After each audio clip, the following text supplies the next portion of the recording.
Okay, so this analysis details the pretty incredible pivot of Paranavis or PAVS into AI and TikTok, focusing on that huge revenue surge and the 1 for 100 reverse split.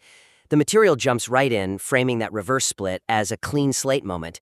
It correctly zeroes in on the technicals, shrinking the float down to about 3.5 million shares. Which is a huge deal for volatility and getting institutions on board. Exactly.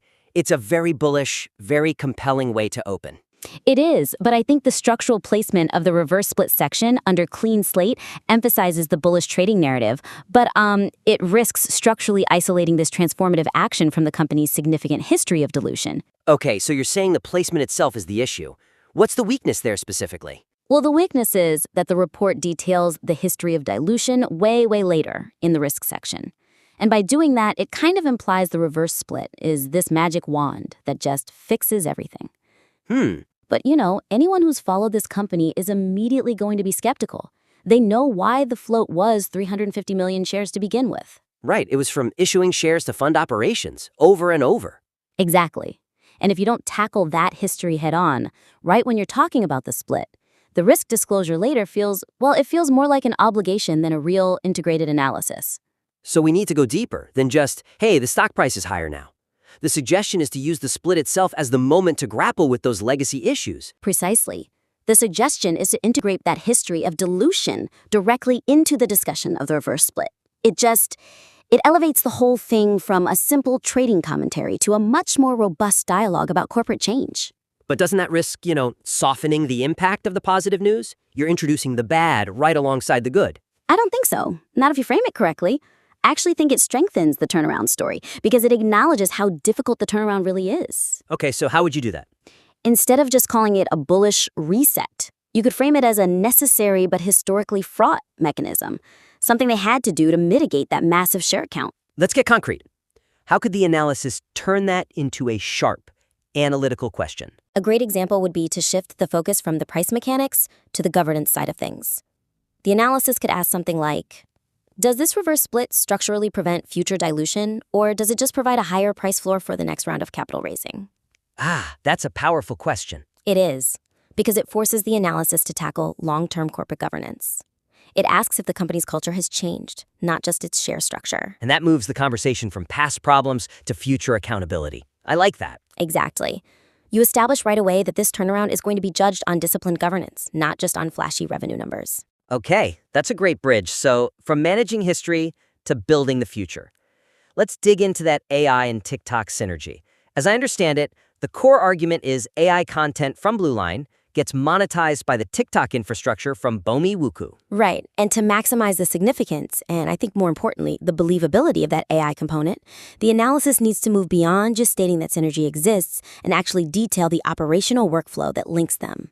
This is where I felt it was a little disconnected. It reads like AI entertainment and TikTok e-commerce are just two separate acquisitions living under the same roof. Both are successful, but the idea that they're better together feels more asserted than proven. That's the core weakness. It leaves a logic gap. The reader understands AI makes content and TikTok sells things, but it's not clear how the Vancouver AI studio directly makes the TikTok shop agency more profitable. Yeah, in a way that, say, just hiring a good ad agency couldn't achieve. Exactly. If they're just coexisting, then the whole valuation thesis that's built on this powerful synergy starts to look a lot weaker. That's a huge challenge to the narrative. If the AI is just making nice videos, that's basically a commodity. We need to show it's a real competitive advantage for the e-commerce side. That's the goal. So the suggestion is to dedicate a specific analytical point to demonstrating that practical, high-margin integration between them.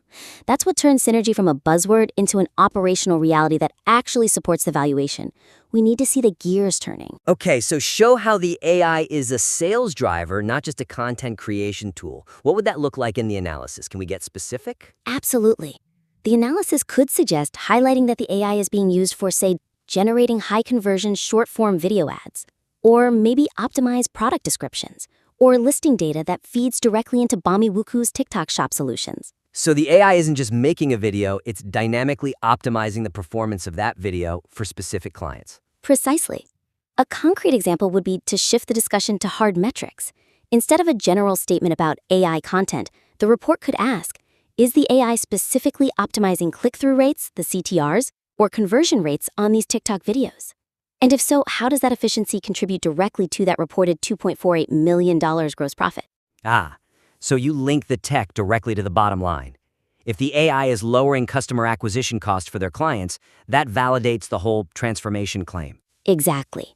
It makes the high-tech piece relevant to the financials, which leads us perfectly into the financial deep dive.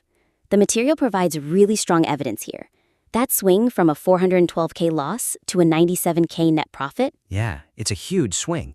Coupled with that revenue surge, it seems to prove the new business model is fundamentally working, right? It is compelling, absolutely. That move to profitability, no matter how slim, is probably the single most important data point in the report. But while that $97,000 net profit is a great headline, the analysis can be significantly strengthened by explicitly stress testing this narrow margin against the risks identified later on. I see the issue. You're saying that 97 grand, while it's a win, is an incredibly thin margin for error, especially in a volatile sector that's completely tethered to an external platform like TikTok. That's the weakness. The risks section right now reads like a compliance checklist. It names the issues, revenue volatility, regulatory pressure on TikTok, but it's analytically disconnected from that profit figure. So if revenue isn't repeatable, or if TikTok gets hit with new regulations, that $97,000 profit disappears instantly. The current structure just minimizes how real and immediate those risks are. but with an 18,000% revenue surge, does a tiny profit like that even matter? Isn't the whole story about rapid scaling? The profit matters immensely because it dictates sustainability. The second a turnaround story flips back to a net loss, the narrative changes from transformation back to speculative failure, no matter what the revenue is doing. So the suggestion is to use that $97,000 net profit as a crucial threshold for the risk analysis. Okay, that makes sense. It demonstrates exactly how much or how little wiggle room this new model actually has. It puts real analytical rigor behind the risk section. You turn a vague theoretical threat into a quantified vulnerability. So how do you structure that? What's the concrete example? You give the reader a sensitivity analysis. Focus on the biggest external threat, TikTok regulation. The material could be improved by quantifying the risk against the profit. Ask, what percentage drop in TikTok-related revenue would it take to push the company back into a net loss? So you do the math for them and show the exact breaking point? Exactly. Given the profit is only $97,000, you can calculate the precise revenue dip that erases that margin, based on their gross profit of $2.48 million.